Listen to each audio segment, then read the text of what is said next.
In my last video, I said that I had developed the hypothetical business model, which would allow for so-called obsolete businesses to remain open, even in the face of a dwindling pool of customers.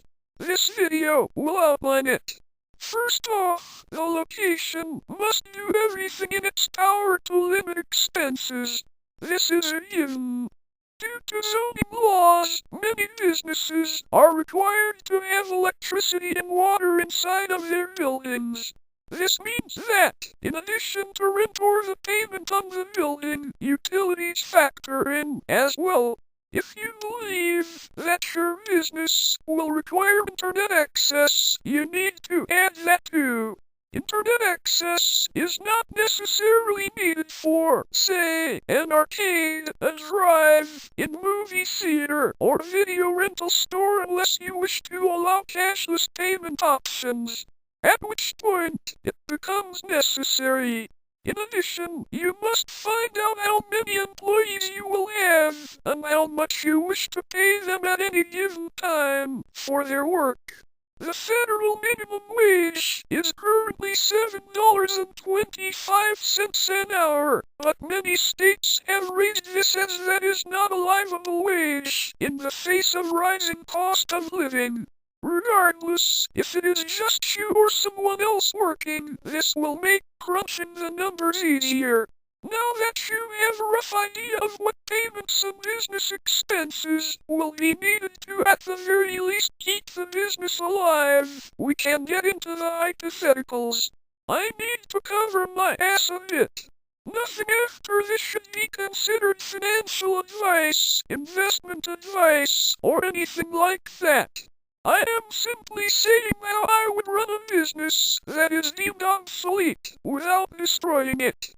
First off, to draw in customers, you will need to find some way to appeal the novelty of the business.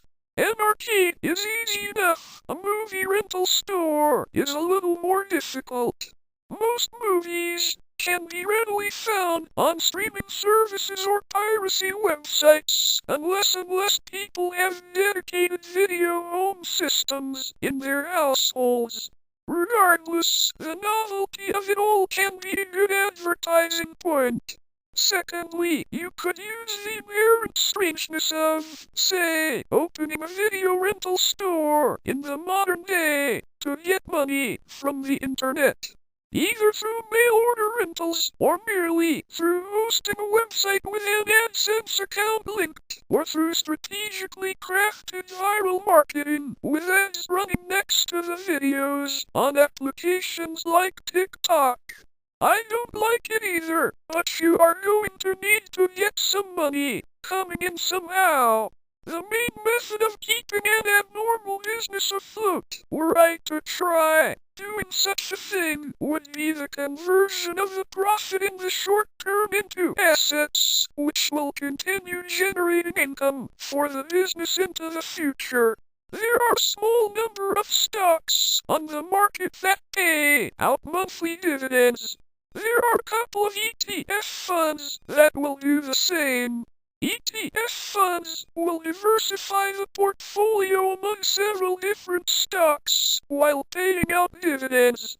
If I wanted to make $500 a month and I was investing my money in stocks, not ETF funds, I would need to put anywhere from $38,000 to $50,000 into a few to ensure that I would be making that much.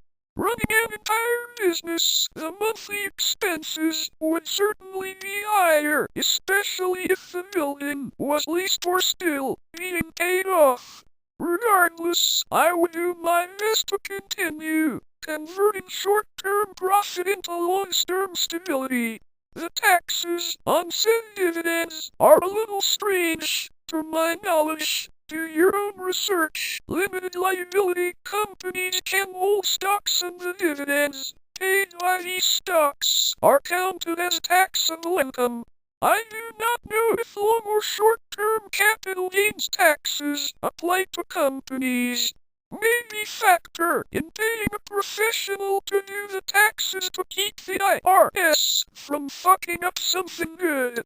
The first few years would be rough, but if enough money was made to mitigate the costs, it could run for a good long while. I hope someday, when I get out of this ramshackle, dead-end town, that I can test my hypothesis out and find a way to revive some of the better parts of my childhood in the form of businesses that can afford to offer entertainment at a discount.